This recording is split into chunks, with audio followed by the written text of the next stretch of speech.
Kuala Lumpur Jalan மஸ்ஜித் இந்தியாவில் நில அமிழ்வில் மூழ்கிய இந்திய மாதுவை தேடும் பணியில் 9 நாள் தேடுதல் மற்றும் மீட்பு பணியில் பங்கேற்ற தீயணைப்பு மற்றும் மீட்புத்துறை உறுப்பினர்கள் தங்கள் உயிருக்கு ஆபத்தை விளைவிக்கும் நச்சு வாயுக்கள் நிறைந்த சாக்கடையில் ஒரு குறுகிய இடத்தில் குதிக்க வேண்டி இருந்ததாக அந்நடவடிக்கையை மேற்பார்வையிட்ட மூத்த தீயணைப்பு அதிகாரி முகமது நஸ்ரி அபீடின் தெரிவித்துள்ளார்.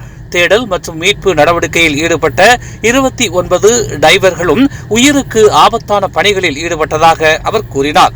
9 நாட்களில் மீட்பு நடவடிக்கைக்கு திட்டமிடவும் வியூகங்களை வகுக்கவும் ஒவ்வொரு தீயணைப்பு வீரரின் மனம் மற்றும் உடல் சகிப்புத்தன்மையை இந்த நடவடிக்கை சோதித்ததாக அவர் குறிப்பிட்டுள்ளார். ஒவ்வொரு டைவரும் மற்றொரு டைவராக மாற்றப்படுவதற்கு முன்பு சுமார் 30 நிமிடங்கள் டைவ் செய்ய வேண்டும் என்று அவர் நினைவுறுத்தினார். சவால் என்னவென்றால் டைவர்ஸ் சுமார் 1.5 மீட்டர் விட்டம் கொண்ட ஒரு குறுகிய மேன்ஹோலில் நுழைய வேண்டி இருந்தது. அது கற்கள் மற்றும் கடினமான குப்பைகளால் நிரப்பப்பட்டதால் இன்னும் சிறியதாக மாறியது என்று அவர் குறிப்பிட்டுள்ளார். டைவர்ஸ் மேன்ஹோலில் படுத்துக்கொண்டு செயல்பட வேண்டி இருந்தது, தங்கள் உடலை திருப்புவதற்கு இடமில்லாமல் என்று அவர் குறிப்பிட்டுள்ளார். சபா மருத்துவமனையில் நோயாளியிடம் மருத்துவர் ஒருவர் தகாத முறையில் நடந்து கொண்ட காணொலியை பரப்புவதை தவிர்க்கும்படி தேசிய மருத்துவ ஆணையத்தின் தலைவரான டாக்டர் அசீசான் அப்துல் அசீஸ் கேட்டுக் கொண்டுள்ளார். சம்பந்தப்பட்ட மருத்துவர் மீது சுகாதார அமைச்சு முழுமையான விசாரணையை நடத்தும் நிலையில் சம்பந்தப்பட்ட காணொலியை பரப்புவதால் மருத்துவர்கள் மீதான நம்பிக்கையை மக்கள் இழக்க நேரிடும் என்பதை அவர் வலியுறுத்தினார். ஒருவரின் செயலால் ஒட்டுமொத்த மருத்துவர்களையும் இது பாதிக்கிறது என்றும் பாதிக்கப்பட்டவருக்கு உடனடியாக தகுந்த சிகிச்சை அளிக்க தேசிய மருத்துவ ஆணையம் வழிவகுக்கும் என்றும் டாக்டர் அசீசான் அப்துல் அசீஸ் நம்பிக்கை தெரிவித்தார். லஞ்ச ஊழல் தடுப்பு ஆணையமான MACC 3 சொக்சோ அதிகாரிகளையும் 32 தனி நபர்களையும் லஞ்சம் பெற்றுள்ளதாக கைது செய்து விசாரணை நடத்தி வரும் நிலையில் MACC-க்கு சொக்சோ முழு ஒத்துழைப்பை வழங்கும் என்று மனிதவள அமைச்சு ஒரு அறிக்கையில் தெரிவித்துள்ளது.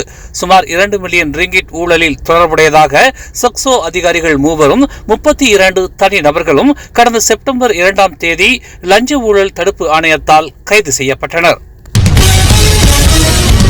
கோம்பாக் தமான் பத்து குடியிருப்பு பகுதியில் வழிப்பறியில் ஈடுபட்ட 3 மோட்டார் சைக்கிள் ஓட்டிகளை அடையாளம் கண்டுள்ளதாக கோம்பாக் மாவட்ட காவல்துறை தலைவர் உதவி ஆணையர் நூர் அரீஃபின் முகமது இன்று தெரிவித்தார்.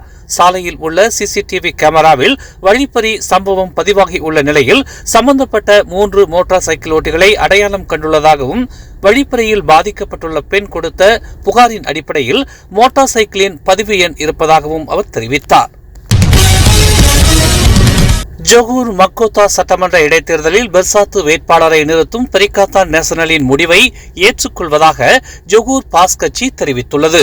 மேல்முறையீடு செய்யவோ அல்லது செப்டம்பர் 28 இடைத்தேர்தலை புறக்கணிக்கவோ ஜொகூர் பாஸ் செய்யாது என்று ஜொகூர் பாஸ் கட்சியின் தலைவர் அப்துல்லா ஹுசேன் தெரிவித்துள்ளார்.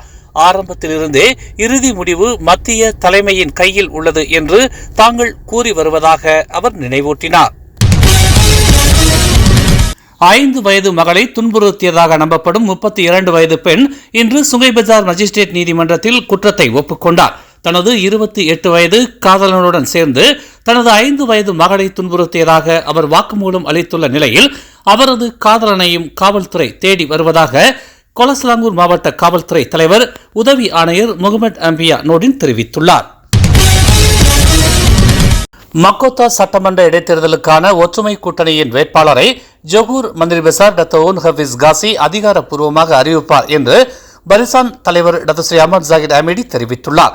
மக்கோத்தா சட்டமன்ற இடைத்தேர்தலில் அம்னோ போட்டியிடுவது உறுதியாகியுள்ள நிலையில் வேட்பாளர்களுக்கான விண்ணப்பங்களை இறுதி செய்யும் முடிவை ஜொகூர் மந்திரி பெசார் டாக்டர் ஓன் ஹபீஸ் காசி எடுப்பார் என்றும் மாநில தலைவர் எனும் முறையில் அவர் எடுக்கும் முடிவை ஒற்றுமை கூட்டணி கட்சிகள் ஆதரிக்கும் என்றும் டாக்டர் ஸ்ரீ அஹமத் ஜாகிர் அமீடி தெரிவித்திருந்தார். மேலும் செய்திகளை தெரிந்து கொள்ள தமிழ் மலர் நாளிதழை பாருங்கள். எங்களோடு இணைந்திருக்க மலர் டிவியை பதிவு செய்து கொள்ளுங்கள். உறவுகள் மகிழ்ந்திட விருப்பம் மற்றும் பகிர்வு சேவையை கொடுக்கிறீர்கள்.